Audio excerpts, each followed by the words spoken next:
வணக்கம், welcome to modern mantras. நான் உங்க பிபிகே. ஸோ நம்ம இந்த ஃபவுண்டேஷன் சீரீஸ்ல அடுத்து பார்க்க போறது வந்து பாத்தீங்க அப்படின்னா நம்ம யூபிஎஸ்சியோட மெயின்ஸ் சிலபஸ் டீகோடிங் வந்து பார்க்கலாம். ஸோ அப்ப UPSC mains syllabus decoding class. So இதுல பேப்பர் ஒன் அப்படின்றது இட் இஸ் எஸ்ஏ. சரியா, essay. So candidates may be required to write essays on multiple topics. சரியா, so till 2013 வரைக்கும் வந்து பாத்தீங்க அப்படின்னா சிங்கிள் essay தான் இருந்தது, ஒரு essay இருக்கும். so out of 4 essays நீங்க ஒரு essay எழுதுற மாதிரி இருக்கும். சரியா, 2500 wordsக்கு 25 பக்கம் எழுதணும். ஸோ அதை வந்து இப்போ என்ன பண்ணாங்க அப்படின்னா 2014ல இருந்து தான் இந்த மாதிரி மல்டிபிள் டாபிக்ஸ் அப்படின்னு சொல்றாங்க. மல்டிபிள் டாபிக்ஸ் அப்படின்னும் போது செக்ஷன் ஏ, செக்ஷன் பி, ஒரு செக்ஷன் ஏல 4 கொஸ்டின் கொடுத்துருப்பாங்க, செக்ஷன் பில 4 கொஸ்டின் இருக்கும். ஸோ அதுல நீங்க 4 கொஸ்டின்ல ஏதாவது ஒரு கொஸ்டின் சூஸ் பண்ணி எழுதுற மாதிரி இருக்கும். சரியா, ஸோ அப்ப ஃபர்ஸ்ட் பாருங்க, candidates may be required to right essays on multiple topics. அப்ப இப்போ 2 எஸ்ஏ எழுதணும். they will be expected to keep close to the subject of the essay. சரியா, சோ அப்ப அவங்க சூஸ் பண்ணக்கூடிய எஸ்ஏ எது வேணாலும் சூஸ் பண்ணிக்கலாம். ஆனா அவங்க என்ன ஃபாலோ பண்ணணும், they are expected to keep close to the subject of the essay. நம்ம சூஸ் பண்ற டாபிக் ரிலேட்டடா தான் நீங்க ஆன்சர்ஸ் வந்து எழுதணும். to arrange their ideas in an orderly fashion and to write concisely. சரியா, அப்ப நீங்க இந்த எழுதக்கூடிய எஸ்ஏல உங்களோட ஐடியாஸ் நீங்க அதை எப்படி பிளேஸ் பண்றீங்க அப்படிங்கிறது it should be in an orderly fashion அப்படின்னா என்னது, ஒரு கோர்வை தன்மையா இருக்கணும். சரியா, and to write concisely, சும்மா வந்து நீங்க பக்கமா எழுதணும் அப்படிங்கிறதுக்காக சுத்தி ஒரே இதை வந்து பில்டப் பண்ணி எழுதக்கூடாது. it should be concise. சரியா, ரொம்ப கிளியரா, கம்மியா எழுதினாலும் அதை கிளியரா எழுதணும். Credit will be given for effective and exact expression. சரியா, கிரெடிட் அப்படின்னா மார்க் வந்து எந்த எஸ்ஏஸ்க்கு அதிகமா இருக்கும், credit will be given for எஃபெக்டிவா இருக்கணும் உங்க எஸ்ஏ. அண்ட் எக்ஸாக்ட் எக்ஸ்பிரஷன் அப்படின்னா இந்த டாபிக்கு எக்ஸாக்டா நீங்க ரிஃப்ளெக்ட் பண்ற மாதிரியான உங்களோட எஸ்ஏஸ் இருக்கும். இதுதான் உங்களுக்கு எஸ்ஏ அப்படிங்கிறதுக்கு யூபிஎஸ்சி சிலபஸ்ல மென்ஷன் பண்ணிருக்க வேர்ட்ஸ். அப்ப இங்க நீங்க பார்க்க வேண்டிய வேர்ட்ஸ் என்ன அப்படின்னா, இங்க பாருங்க, you have to write multiple essays, 2 essay எழுதணும். You have to keep close to the subject, you have to arrange the ideas in an orderly fashion and write concisely, கதை விடக்கூடாது. சரியா, எக்ஸாக்டா கரெக்டா எழுதணும். and credit will be given for effective and exact expression. so இதுக்கு தான் உங்களுக்கு mark வந்து அதிகமா கிடைக்கும். அப்ப எஸ்ஏ பொறுத்த வரைக்கும் இதுதான் அவங்க உங்களுக்கு கொடுத்திருக்க ரூல்ஸ். அப்ப இந்த ரூல்ஸை நீங்க ஃபாலோ பண்ணீங்கன்னா தான் உங்களால மேக்ஸிமம் மார்க்ஸ் வந்து நம்ம எஸ்ஏல எடுக்க முடியும்.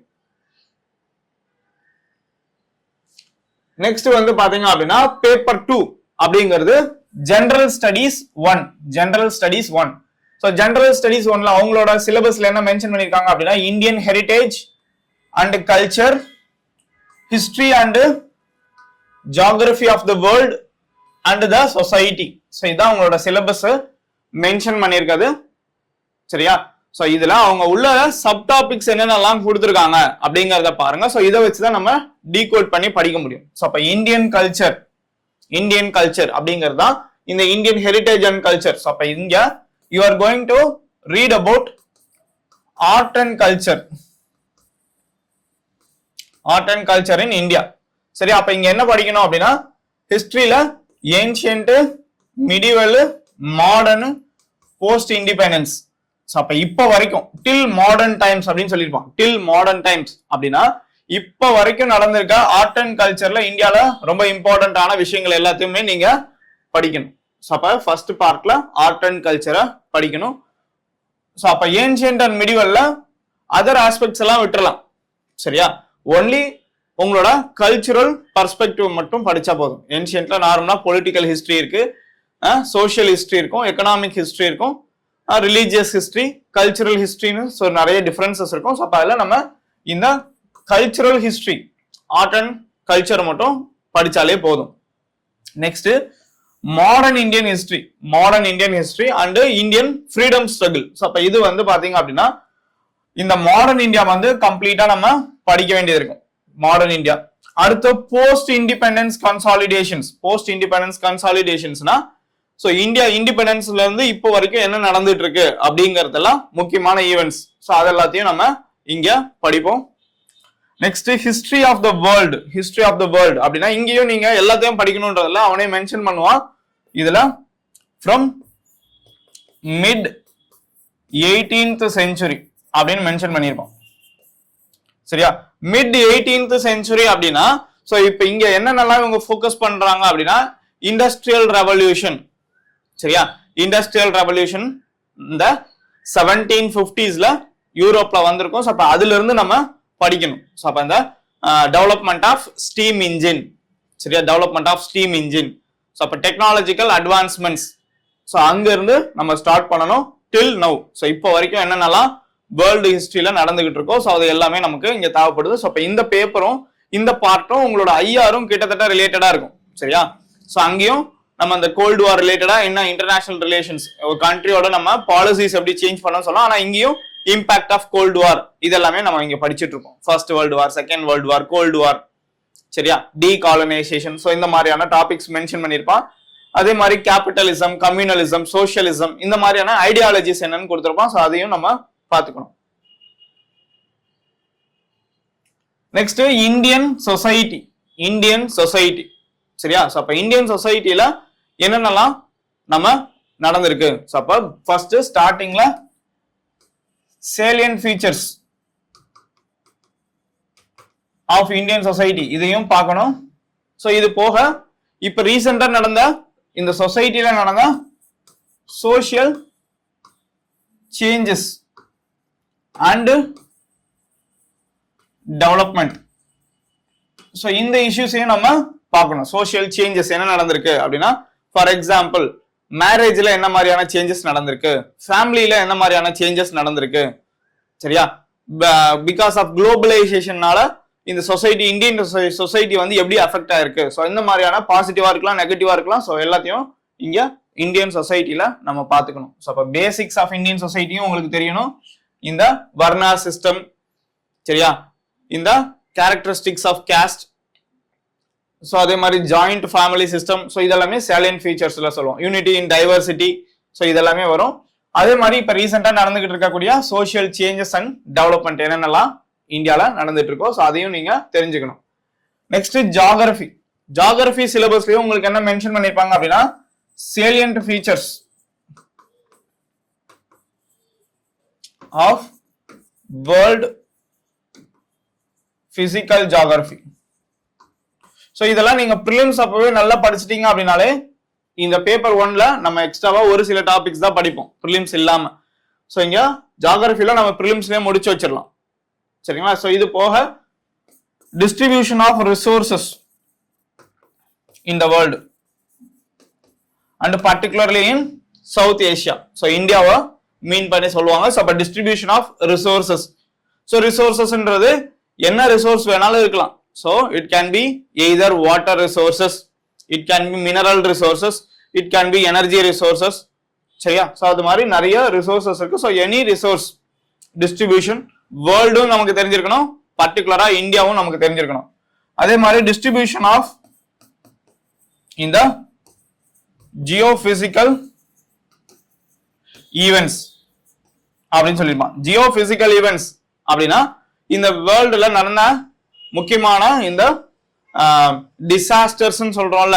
ஸோ அது மாதிரியான events like earthquakes, volcano, cyclone. So இது எல்லாமே it comes under geophysical events. Climate changes. So இது எல்லாமே ஜியோபிசிக்கல் ஈவெண்ட்ல கொண்டு வந்திருக்காங்க. ஸோ இப்போ இங்க இந்த சிலபஸ்ல நீங்க படிக்கிறது இங்கேயும் உங்களுக்கு யூஸ் ஆகும், பேப்பர் 3லயும் இது பயோடைவர்சிட்டி என்விரான்மெண்ட்லயும் இது கேட்பாங்க.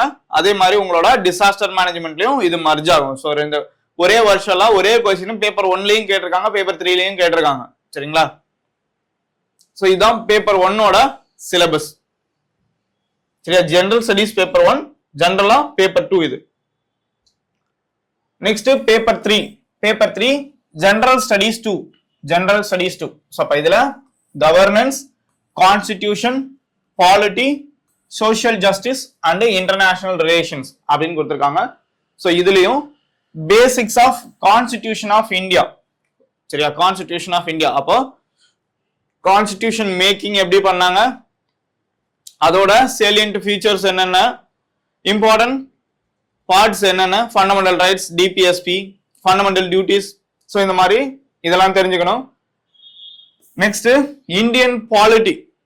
இந்தியன் பாலிட்டி அப்படிங்கிறது இட் இஸ் ரிலேட்டட் டு இந்த கவர்மெண்ட்ஸ். சரியா? Union government, state government. So அப்போ அதுல நம்ம என்ன மாதிரியான சிஸ்டம் ஃபாலோ பண்றோம். சரியா? இங்க வந்து நம்ம இந்த பார்லிமெண்டரி ஃபார்ம் ஆஃப் கவர்மெண்ட், ஏன் presidential form of government choose பண்ணல. ஸோ இந்த மாதிரியான விஷயங்கள்லாம் நம்ம பார்க்கணும். ஃபெடரல் கவர்மெண்ட்னா என்ன, அதோட ஃபீச்சர்ஸ் என்ன. சரிங்களா? அதே மாதிரி உங்களோட யூனிட்ரி கவர்மெண்ட்னா என்ன, ஸோ அதோட ஃபீச்சர்ஸ் என்ன. ஸோ ஏன் நம்ம இந்த யூனிட்ரி வேணாம் அப்படின்னு சொல்லிட்டு நம்ம ஃபெடரல் இதை கான்ஸ்டிடியூஷனை சூஸ் பண்ணோம். Next governance. கவர்னன்ஸ். ஸோ அப்போ இந்த கவர்மெண்ட் அப்படிங்கிறது it is the structure.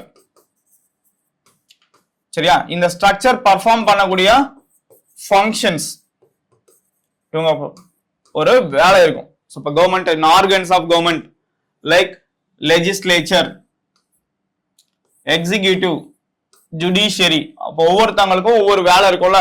So லெஜிஸ்லேச்சரோட வேலை லெஜிஸ்லேட் பண்றது, எக்ஸிக்யூட்டிவோட வேலை அதை இம்ப்ளிமெண்ட் பண்றது, ஜுடிஷியரியோட வேலை இந்த சட்டங்கள் சரியான அளவுல ஏற்றப்படுதா அப்படிங்கறத செக் பண்றது, ஜுடிஷியல் ரிவ்யூ. ஸோ அப்ப இது எல்லாமே ஃபங்க்ஷன்ஸ். ஸோ அப்ப ஒவ்வொருத்தவங்களும் அவங்கவுங்களோட வேலையை கரெக்டா பண்றாங்களா அப்படிங்கறத சொல்றதா இந்த கவர்னன்ஸ். ஸோ இங்க உங்களுக்கு governance, good governance, e governance அப்படின்னு சொல்லி கவர்னன்ஸோட ஆஸ்பெக்ட்ஸ் வந்து ஒவ்வொரு காலகட்டத்திலையும் மாறிட்டே வந்திருக்கும். ஸோ அப்ப அதெல்லாம் கொடுத்துருப்பாங்க. Citizens charter. சரியா? So new public management. So இந்த மாதிரி நிறைய டூல்ஸ் கொண்டு வந்திருப்பாங்க. ஸோ இதெல்லாம் வந்து நம்ம இங்க பார்க்கணும்.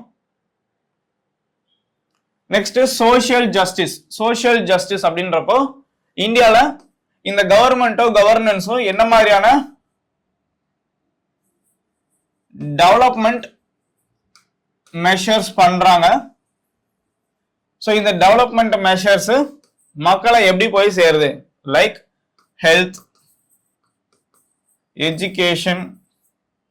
சரியா? To weaker sections. ஸோ இவங்களுக்கு எப்படிலாம் இது பயனுள்ளதா இருக்கு அப்படிங்கிறத பார்க்கறதா சோஷியல் ஜஸ்டிஸ். சரியா? Next international relations. So international relations. So இதுல நம்மளோட ஃபாரின் பாலிசி, பேசிக் ஃபாரின் பாலிசி என்னன்னு உங்களுக்கு தெரிஞ்சிருக்கணும். ஸோ இதை பேஸ் பண்ணி பைலேட்டரல் ரிலேஷன்ஸ்.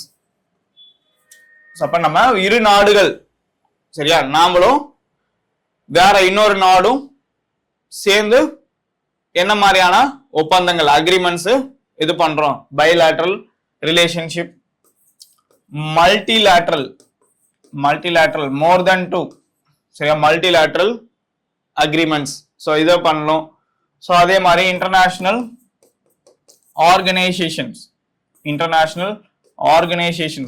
ஸோ அப்போ இது எல்லாமே இங்க இன்டர்நேஷனல் ரிலேஷன்ஸ்ல நம்ம பார்ப்போம். சரிங்களா? Role of diaspora. அப்ப வெளிநாட்டு வாழ் இந்தியர்களோட பங்களிப்பு என்ன இந்த இன்டர்நேஷனல் ரிலேஷன்ஸ்ல. ஸோ இதெல்லாமே நம்ம பேப்பர் 2ல பார்க்கணும். ஸோ நெக்ஸ்ட் பேப்பர் 4 இது ஜெனரல் ஸ்டடிஸ் 3. ஸோ இதுல technology, economic development, biodiversity, environment, security and disaster management. சரியா? ஸோ இதெல்லாமே உங்களோட ஜெனரல் ஸ்டடிஸ் பேப்பர் 3யோட சிலபஸ். ஸோ இதுல இந்தியன் எக்கானமி அப்படின்றதுல இந்த எக்கனாமிக் டெவலப்மெண்ட் அப்படிங்கிற விஷயங்கள் பார்ப்போம். ஸோ இதுல மெயினா they will focus primary sector, secondary sector and tertiary sector. சரியா, அக்ரிகல்ச்சர் இருக்கும், land reforms, green revolution, cropping pattern, இது எல்லாமே கொடுத்துருப்பான். அதே மாதிரி செகண்டரி செக்டார்ல இண்டஸ்ட்ரீஸ், இன்ஃப்ராஸ்ட்ரக்சர் டெவலப்மெண்ட் இதெல்லாமே கொடுத்துருப்பான். டெர்ஷியரி செக்டார், சரியா, டெர்ஷியரி செக்டார்ங்கிறது உங்களோட இந்த சர்வீஸ் செக்டார். ஸோ அதை பத்தியும் இருக்கும். ஸோ அப்போ அது இங்க எக்கனாமிக் டெவலப்மெண்ட்ல நம்ம பார்க்க வேண்டியது. Next science and technology. Science and technology, so இது கம்ப்ளீட்டா கரண்ட் அஃபேர்ஸ் தான். இந்த பேப்பர் வந்து கம்ப்ளீட்டா கரண்ட் அஃபேர்ஸ் நல்லா படிச்சிருந்தோம் அப்படின்னாலே இதுக்கு போதுமானது. ஸோ சயின்ஸ் அண்ட் டெக்னாலஜில லேட்டஸ்ட் டெக்னாலஜிஸ் என்ன, ஏதாச்சும் கான்ட்ரிபியூஷன் பை இந்தியன்ஸ் ஏதாவது இருக்கா, ஸோ இந்த மாதிரி டாபிக்ஸ் மட்டும் பார்த்துட்டா போதும் கரண்ட் அஃபேர்ஸ்ல இருக்கிறது. Next environment and biodiversity. So இது பேப்பர் 1ல நம்ம ஜாகிரபியில படிக்கிறது தான். Climate change, impact of climate change, so இது மாதிரியான இருக்கும். பயோடைவர்சிட்டி கன்சர்வேஷன் இருக்கும். Environmental pollution and degradation, so அதை எப்படி சால்வ் பண்றது, ஸோ அந்த மாதிரியான கொஸ்டின்ஸ் இருக்கும். Next disaster management. Disaster management, so அப்போ இந்த டிசாஸ்டர் மேனேஜ்மெண்ட்லயும் உங்களுக்கு பேப்பர் 1ல கவர் ஆகும். ஸோ அப்போ இங்க வந்து ஒரு வருஷத்துலேயே நமக்கு எப்படியும் ஒரு 7-8 டிசாஸ்டர்ஸ் தான் பெரிய லெவல்ல பேசப்படுற, இந்தியா லெவல்ல ஒரு பெரிய டிசாஸ்டர்ஸா இருக்கும். ஸோ அப்போ அந்த மாதிரியான ஒரு டிசாஸ்டர்ஸை நம்ம இங்க கவர் பண்ணி வச்சுக்கிட்டோம் அப்படின்னா, அந்த ஒரு 10 டாபிக் நல்லா ப்ரிப்பேர் பண்ணியிருந்தீங்கன்னா கண்டிப்பா இதுல இருந்து 2-3 கொஸ்டின்ஸ் வந்து டைரக்டா கேட்டுருவாங்க. சரியா, டிசாஸ்டர் மேனேஜ்மெண்ட். நெக்ஸ்ட் வந்து பாத்தீங்க அப்படின்னா internal security. Internal security, so அப்ப இந்தியாவில் இருக்கக்கூடிய செக்யூரிட்டி சேலஞ்சஸ் என்னென்ன, ஸோ அப்ப அதுக்கு நம்ம என்ன மாதிரியான மெஷர்ஸ், என்ன மாதிரியான ஆர்கனைசேஷனல் ஸ்ட்ரக்சர்ஸ் கிரியேட் பண்ணியிருக்கோம் அப்படிங்கறது எல்லாத்தையும் இங்க இன்டர்னல் செக்யூரிட்டியில படிப்போம். சரியா, நெக்ஸ்ட் பேப்பர் 5 வந்து பாத்தீங்க அப்படின்னா general studies 4. General studies 4 ethics, integrity and aptitude. Ethics, integrity and aptitude. So அப்ப இதுல என்னென்ன டாபிக்ஸ் இருக்கு எத்திக்ஸ் கீழே நம்ம படிக்க வேண்டியது அப்படின்னா, எத்திக்ஸ் அண்ட் ஹியூமன் இன்டர்ஃபேஸ்.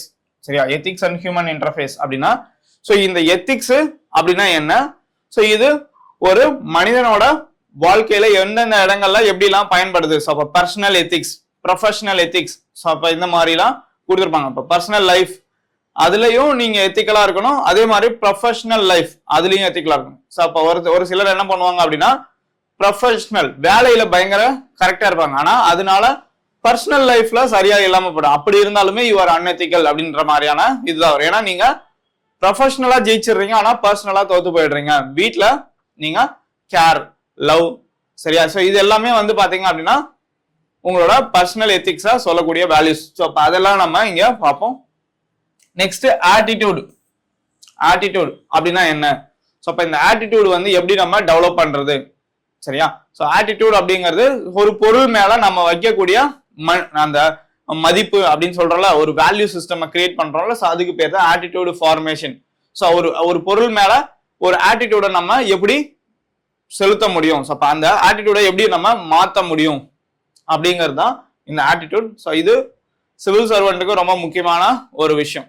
சரியா, அதே மாதிரி ஆப்டிடியூட். ஆப்டிடியூட் அப்படிங்கிறது it is very very important for இந்த ப்ராப்ளம் சால்விங். ஸோ அப்ப நமக்கு ஒரு ப்ராப்ளம் சால்விங் ஸ்கில் வேணும் அப்படின்னா அதுக்கு கண்டிப்பா இந்த ஆப்டிடியூட் அப்படிங்கிறது இருக்கணும். ஸோ அதனாலதான் நம்மளோட பேப்பர் 2ல வந்து ப்ரிலிம்ஸ்ல என்ன பண்றாங்க, சிவில் சர்வீசஸ் ஆப்டிடியூட் டெஸ்ட் அப்படின்னு வைக்கிறாங்க. அது இட் வில் செக் யுவர் இந்த ப்ராப்ளம் சால்விங் எபிலிட்டி. சரியா, ஸோ அதுக்காக தான் இந்த ஆப்டிடியூட் இருக்கு. And foundational values for civil service. So அப்போ உங்களுக்கு இந்த நீங்க சிவில் சர்வெண்டா இருக்கணும் அப்படின்னா அதுல என்னென்னலாம் ஃபவுண்டேஷனல் கண்டிப்பா இருக்க வேண்டிய அடிப்படையான சில வேல்யூஸ் என்ன அப்படிங்கிறத கொடுத்துருப்பாங்க. ஸோ இதுல நார்மலா நம்ம இந்த நோலன் கமிட்டி அப்படின்னு ஒன்று இருக்கும், ஸோ அதை படிச்சுப்போம். நோலன் கமிட்டி, ஸோ இவங்க கொடுத்துருக்கிறது வந்து பாத்தீங்க அப்படின்னா ஃபவுண்டேஷனல் வேல்யூஸ் அப்படின்னு சொல்லுவோம். Next emotional intelligence.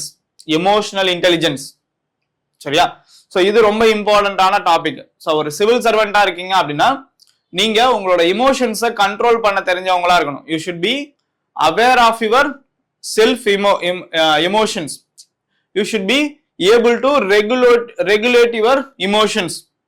அதே மாதிரி உங்களுக்கு towards the other people empathy எப்படி காட்டணும் அப்படிங்கிறதும் உங்களுக்கு தெரிஞ்சிருக்கணும். ஸோ இந்த மாதிரி விஷயங்களை சொல்றதா எமோஷனல் இன்டெலிஜென்ஸ். ஏன்னா இது இருந்தாதான் நீங்க ஒரு நல்ல பப்ளிக் சர்வெண்டா வர முடியும். சரியா, ஸோ அதனால இது ரொம்ப இம்பார்ட்டன்ட். இதை எப்படி வந்து நம்ம லேர்ன் பண்ணணும், இது ஏன் பப்ளிக் அட்மினிஸ்ட்ரேஷன்ல இம்பார்ட்டன்ட் அப்படிங்கறதெல்லாம் நம்ம தெரிஞ்சுக்கணும். எல்லா வருஷமும் இதுல வந்து ஒரு கொஸ்டின் டைரக்டாவோ இல்ல இன்டைரக்டாவோ இருக்கும். Next moral thinkers and philosophers from India and world. India and world. அப்ப இதுல எல்லாரும் எல்லாம் நம்ம படிக்க முடியாது. இது எப்படி இது கொஸ்டின்ஸ் கேட்கறாங்கன்னா ஒரு கொட்டேஷன் கொடுத்துட்டு அதை அவங்க கொடுத்துருவாங்க. ஸோ அதை பேஸ் பண்ணி கேட்கறாங்க. ஸோ நம்ம கொட்டேஷன்ஸை அண்டர்ஸ்டாண்ட் பண்ணிக்கிட்டோம்னா நம்ம ஓன் எக்ஸாம்பிள்ஸை போட்டு இதை எக்ஸ்பிளைன் பண்ணிக்கலாம். ஸோ இதுக்காக நீங்க ஒவ்வொரு திங்கரெல்லாம் படிக்க முடியாது. பட் முடிஞ்ச வரைக்கும் என்ன பண்ணுங்க அப்படின்னா இந்தியா லெவல்ல ஒரு முக்கியமான சில ஆளுங்களை லைக் காந்தி, சரியா, ஸோ இந்த மாதிரியான ஒரு சில ஆளுங்களை மட்டும் படிச்சு வச்சுக்கோங்க. Moral thinkers and philosophers, Buddha, சரியா, காந்தி. ஸோ இந்த மாதிரி ஆளுங்க மட்டும் படிச்சு வச்சுக்கோங்க. ஏன்னா நிறைய இருக்கும் இதுல. ஸோ அதை நம்ம லிமிட் பண்ணிக்கலாம், நம்மளே ஓன எக்ஸாம்பிள்ஸ் போட்டு எழுதிக்கலாம். Next public R civil service values and ethics in public administration, சரியா. ஸோ இது வந்து இதுவும் கிட்டத்தட்ட ஒரே மாதிரி இருக்கும், சரியா. ப்ராபிட்டி இன் கவர்னன்ஸ். அப்ப இங்க எத்திக்கல் டைலமா, பப்ளிக் அட்மினிஸ்ட்ரேஷன்ல நீங்க என்னென்னலாம் ஃபேஸ் பண்ணுவீங்க, ஒரு பப்ளிக் சர்வெண்டா நீங்க ஒரு ஆபீசரா என்ன ஃபேஸ் பண்ணுவீங்க அப்படின்னா எத்திக்கல் டைலமாஸ், சரியா. எத்திக்கல் டைலமாஸ்னா இந்த விஷயம் பண்றதா அப்படிங்கிற மாதிரியான ஒரு பிரச்சனையை ஃபேஸ் பண்ணுவீங்க. ஸோ அப்ப அந்த மாதிரி பிரச்சனையை நம்ம எப்படி சால்வ் பண்ணுவோம், லாஸ் ரூல்ஸ் ஃபாலோ பண்ணுவோமா, லாஸ் ஃபாலோ பண்ணுவோமா, கான்சியன்ஸை ஃபாலோ பண்ணுவோம். கான்சியன்ஸ்னா நம்ம மனசாட்சியை கேட்டு நடப்போமா. ஸோ இந்த மாதிரியான முடிவுகள் எடுக்கிறது. ஸோ அப்ப அது எல்லாத்தையும் பத்தி இங்க சொல்லியிருப்பாங்க. Next ப்ராபிட்டி in governance. So ப்ராபிட்டி in governance அப்படிங்கிறது இங்க நீங்க ஒரு ஹையஸ்ட் எத்திக்கல் ஸ்டாண்டர்ட்ஸ் இன் அட்மினிஸ்ட்ரேஷன் மெயின்டைன் பண்றதுக்கு பேர் தான் என்னது, ப்ராபிட்டி. ஸோ அப்ப அதுக்கும் உங்களுக்கு இந்த RTI act, citizens charter, so இந்த மாதிரி நிறைய டூல்ஸ் வந்து கொடுத்துருப்பாங்க. ஸோ அப்ப இதெல்லாமே படிச்சுக்கணும். இந்த டாபிக்கை பொறுத்த வரைக்கும் இந்த ரெண்டுக்கும் மட்டும் நீங்க ஆன்சர்ஸ் நல்லாவே ப்ரிப்பேர் பண்ணணும் ஒவ்வொரு டாபிக்கும். ஏன்னா இது தியரி பர்ஸ்பெக்டிவா இருக்கும். ஸோ நம்மளால இங்க எக்ஸாம்பிள்ஸ் நிறைய போட்டு எழுத முடியாது. மிச்ச அதர் டாபிக்ஸ் எல்லாத்துக்கும் நம்ம எக்ஸாம்பிள்ஸ் ப்ரிப்பேர் பண்ணாலே அதை வச்சு ஆன்சர் எழுதிக்கலாம். ஜஸ்ட் எக்ஸ்பிளனேஷன் ஃபார் வேர்ட்ஸ் மட்டும் தெரிஞ்சா போதும். இந்த ரெண்டு டாபிக் மட்டும் தான் நீங்க கண்டென்ட்டோ ரெடி பண்ணணும், சரியா. பப்ளிக் ஃபண்ட் மேனேஜ்மெண்ட், எப்படி வந்து நீங்க ஃபண்டை வந்து ப்ராப்பரா யூட்டிலைஸ் பண்றது. ஸோ இது மாதிரியான இதெல்லாம் கொடுத்துருப்பாங்க. கரப்ஷன் ஃப்ரீ எப்படி இருக்கணும், சரியா, கரப்ஷன்னா என்ன. ஸோ இந்த மாதிரிலாம் இருக்கும் ப்ராபிட்டி இன் கவர்னன்ஸ். அண்ட் ஃபைனலா case studies on the above issues. அப்ப இந்த கேஸ் ஸ்டடிஸ் அப்படின்னு இருக்கு. ஸோ இந்த பர்டிகுலர் ஆல்ரெடி நம்ம மேல படிக்கிற இந்த 7 டாபிக்ஸை பேஸ் பண்ணி என்ன பண்ணுவாங்க, சிச்சுவேஷன்ஸை கிரியேட் பண்ணி உங்களுக்கு கேஸ் ஸ்டடிஸா கொடுப்பாங்க. அந்த கேஸ் ஸ்டடிஸ்ல நீங்க என்ன மாதிரியான முடிவுகள் வந்து எடுப்பீங்க அப்படிங்கிறது தான் இங்க நம்ம எழுதணும். ஸோ அப்ப இந்த பேப்பர்ல நம்ம ஆல்ரெடி டிஸ்கஸ் பண்ணியிருக்கோம். 13 கொஸ்டின்ஸ் வந்து பாத்தீங்க அப்படின்னா 10 மார்க் கொஸ்டின்ஸ், தியரி கொஸ்டின்ஸ் இருக்கும், சரியா. 13 10 மார்க் தியரி கொஸ்டின்ஸ் அண்ட் 6 20 மார்க்ல உங்களுக்கு 6 கொஸ்டின்ஸ் வந்து பாத்தீங்க அப்படின்னா கேஸ் ஸ்டடிஸ் இருக்கும். ஸோ இந்த கேஸ் ஸ்டடிஸ் வந்து ரொம்ப இம்பார்ட்டன்ட். நீங்க இதுக்கு மேல இருக்கிற சிச்சுவேஷன்ஸ் எல்லாம் தெளிவா படிச்சிருந்தீங்க அப்படின்னாலே நம்மளால எல்லா கேஸ் ஸ்டடிஸையும் எத்திக்கல் டைலமாஸை என்னன்னு சொல்லுவாங்க. அந்த எத்திக்கல் டைலமாஸ்ல நம்ம என்ன மாதிரியான ஆப்ஷன்ஸ் வந்து சூஸ் பண்ணுவோன்றதையும் நம்ம எழுதினாலே போதும், சரியா. So this is the paper 4, அதாவது ஜெனரல் ஸ்டடிஸ் பேப்பர் 4ஓட சிலபஸ். தேங்க்யூ. ஸோ நம்மளோட சேனலுக்கு சப்ஸ்கிரைப் பண்ணுங்க. ஸோ உங்களோட ஃப்ரெண்ட்ஸ்க்கு நம்மளோட வீடியோஸை ஷேர் பண்ணுங்க. ஸோ உங்களுக்கு வேற ஏதாச்சும் டவுட்ஸ் இருந்தது அப்படின்னாலும் நீங்க நமக்கு கமெண்ட் பண்ணுங்க. ஸோ நான் உங்களுக்கு என்ன டவுட்ஸ் இருந்தாலும் அடுத்தடுத்த வீடியோஸ்ல நான் உங்களுக்கு அதை கிளியர் பண்றேன். ஸோ வேற என்ன டாபிக்ஸ்ல உங்களுக்கு வீடியோஸ் வேணும் அப்படின்றதையும் நீங்க கமெண்ட்ஸ்ல மென்ஷன் பண்ணுங்க. ஸோ அதுக்கேற்ற மாதிரி நான் ப்ரியாரிட்டைஸ் பண்ணி வீடியோஸ் வந்து ரெகுலரா இனி போடுறேன். தேங்க்யூ.